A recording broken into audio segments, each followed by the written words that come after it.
in the first Star Wars movie, which I actually saw in a theater when it came out in 1977, well, the character Han Solo is piloting his spacey vehicle thing with Chewbacca and the other characters, and they come under direct attack from the Imperial fleet. Played by Harrison Ford, Han Solo's usually cranky and sardonic demeanor transforms into an excited smile as he takes in the Death Star's overwhelming firepower aimed directly at them, and he says, "Here's where the fun begins." Here's where the fun begins. Okay, why do I remember that? Why? That tiny moment in a movie a long time ago and in a galaxy far, far away. Well, like all the cool kids, Han Solo's cool factor comes from his ability to step out of the action for just a second, to step out of passive reaction and step into massive proactive action. And this is what he's trained for. When he's just flying around in that spacey vehicle thingy, he's just putting in his time, feeling kind of annoyed with everyone and sorry for himself. But in that instant, when everyone else around him is terrified, he steps into his power. What changes? He was always, brave and skilled spacey vehicle thingy pilot. What changes is his thought. His thoughts about who he is, what he can do, and how he can do it. And his thought is, here's where the fun begins. So, what about you? Kids screaming? Traffic snarled? Wi-Fi crashed? Angry sibling? Galactic empire on your tail? Hostile coworker? Unwelcome news? No hot water? Medical diagnosis? Time to channel your inner cool, your inner Han Solo, because here is where the fun begins. And if you're not there yet, remember, it's only one thought away.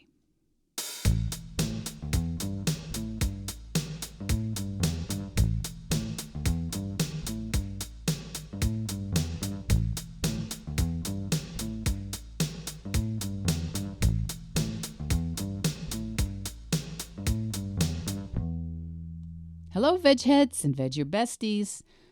Welcome back to Vedge Your Best, the plant-based podcast. My name's Michele Olander. I'm a certified life coach, a practicing vegan, and I'm here every week to encourage you to eat more plants and set an impossible goal, whatever that is for you. And today we're on episode 43. Here is where the fun starts. And whether you listen to this when it goes live in the last week of June 2021, or you're listening in a galaxy far, far away in the distant future, this is a thought you can always try on. Here is where the fun starts. It's kind of a pattern interrupt. It's a way of talking to yourself that reminds you that the way you look at whatever's in front of you, the thought you have about whatever situation you've got on your hands, your thoughts and your attitude are still in your control. And that doesn't mean you have to look at everything as a joke. Of course you could, and some people do, and I bet you've met those people. And I know that some people think I do not take things as seriously as I should. I've had that feedback on occasion. I've also had the feedback that I'm taking things way too seriously. So what does that say? Well, I think it says that it's less about me than everyone sees things differently. All of us, we all choose to take certain things much more seriously than others. Some people take food very, very seriously. I think we know them, but all different aspects. For some, it's the amount of food, the frequency of food that's at issue. Others are very focused on macronutrients or micronutrients, or the price of food, or its seasonality, or the localness of food, or whether it's organic. In my case, I take seriously that there are no animal products in the foods I eat. Others really find vegetables and whole grains kind of intolerable and no fun. They want fun from their food. Or some want simplicity and the convenience of fast food. Education is another area that people have a wide variety of opinions about what should be learned, how it should be taught, or that education in itself is overrated and about things that people never use, or that it's too expensive, or that it's not subsidized adequately, or that it's unevenly distributed. Healthcare, politics, policing, immigration, childcare, aging. Is there anything at all that humans agree on? And I'd say not too much. Honestly, I don't always even agree with myself. But what I would like to suggest is that these things we take very, very seriously, that we get very exercised about, and that end up being problematic topics in our families and in our communities and in our culture, I would like to suggest that these are all just thoughts. And here's where the fun begins. Our thoughts change. They change based on what we pay attention to, what we decide is important, what we experience, what we repeat, what we reinforce, what we argue for. And each of us has our own lifetime of thoughts. And those thoughts change. Even if you are someone who thinks that you have thought and believed the same things consistently for 50 or more years, I bet the reasons you believe them has evolved and shifted from time to time. I try not, and I would say I do not, get overly worked up with people if they think that my ideas about veganism and eating a whole food plant-based diet are extreme. And as it happens, sometimes not militant enough. Some people I know will not eat or associate with people who are eating or wearing animal products, and that's called the Liberation Pledge. There may be other sorts of pledges, and I have a lot of admiration for those folks that take the Liberation Pledge. I do believe that it will be mainstream in the future. And it's not my work. My thoughts about my work, well, it's primarily with the people who aren't there yet, but who want to move away from consuming animals, who want to opt out of industrial animal agriculture, but they think it's going to be hard or impossible. Or they think it will make travel and work and socializing less fun. I have my thoughts about my work and my choices. And as a life coach, I work with people about change and their thoughts. But I don't tell them how to change their thoughts. A lot of people think I can help them change their thoughts. But what we do in coaching actually is a little different. It's helping people gain full awareness of the thoughts they are currently thinking. With that awareness, then they can decide if they want to keep those thoughts. One amazing part of the human condition is that we think our thoughts are just the truth. It's convenient that way. A lot of the time, we don't want to be rethinking, revisiting every single decision or thought we've ever had. So we put them on default. And even life coaches who examine thoughts day in and day out, we have trouble seeing when those thoughts are ours. We identify with our thoughts. All humans do. We repeat them, and they're running in the background.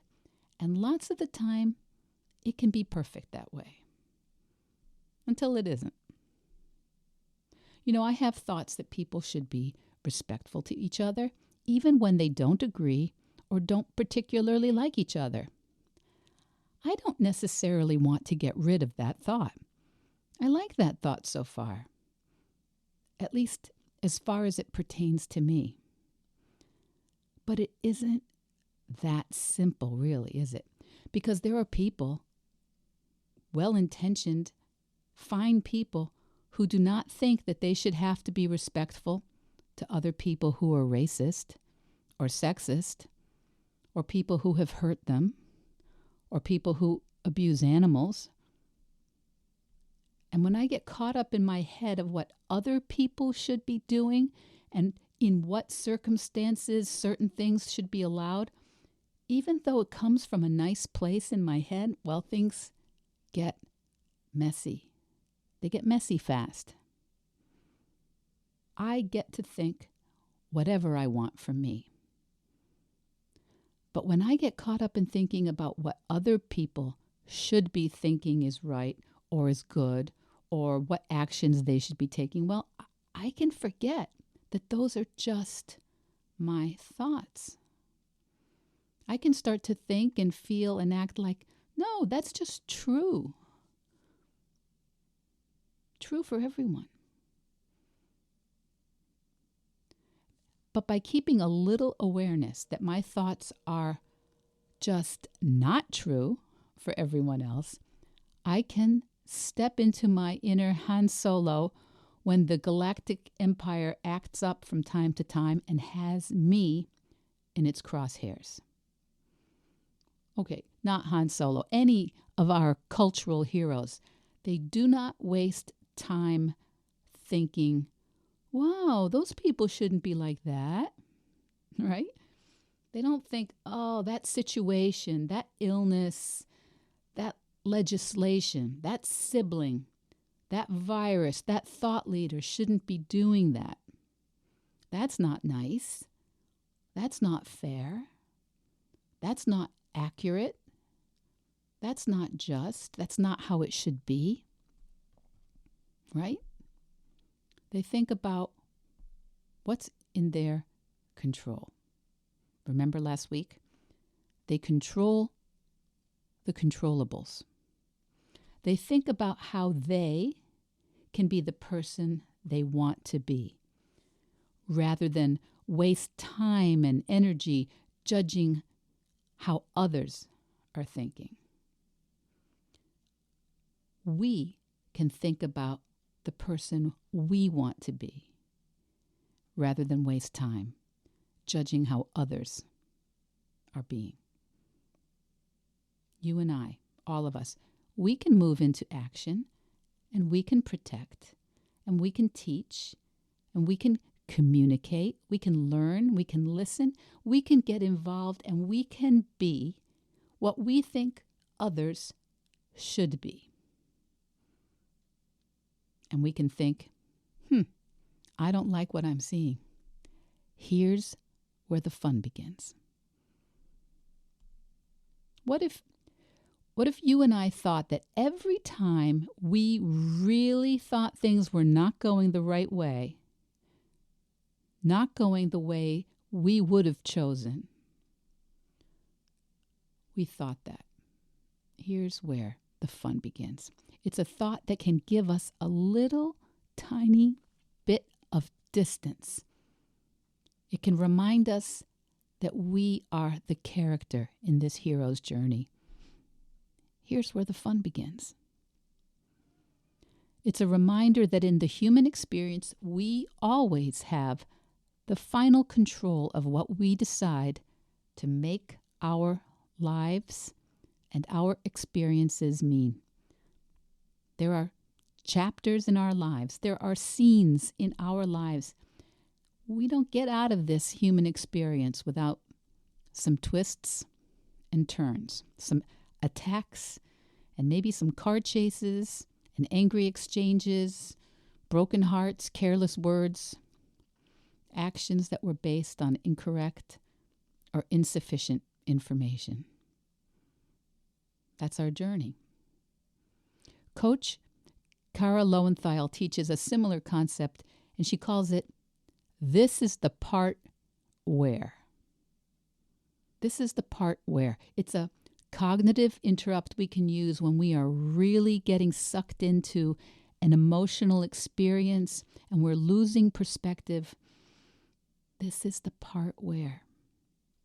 This is the part where I find out someone I loved doesn't love me. This is the part where I get a diagnosis from my doctor. This is the part where I learned that my child's life is going to be different than I thought it was going to be. This is the part where I choose a different path even though my family doesn't like it. This is the part where. It pulls you out of that moment into the understanding that this is a moment in your story, your hero's journey, in the epic adventure that is your life. You don't have control of what the galactic imperial fleet is sending after you. I don't have control over a lot of what's going to be coming my way. But I love the idea that we can choose to greet those problems when they show up with, here's where the fun begins. So before I finish up today, if you listened to last week's episode, you know that I committed in public right here to writing a book in 90 days. From my birthday, June 16th, to September 16th. Mid-September is the anniversary of this podcast. It will be 1 year since I started it, and I set the goal of a book. And, of course, I instantly regretted it.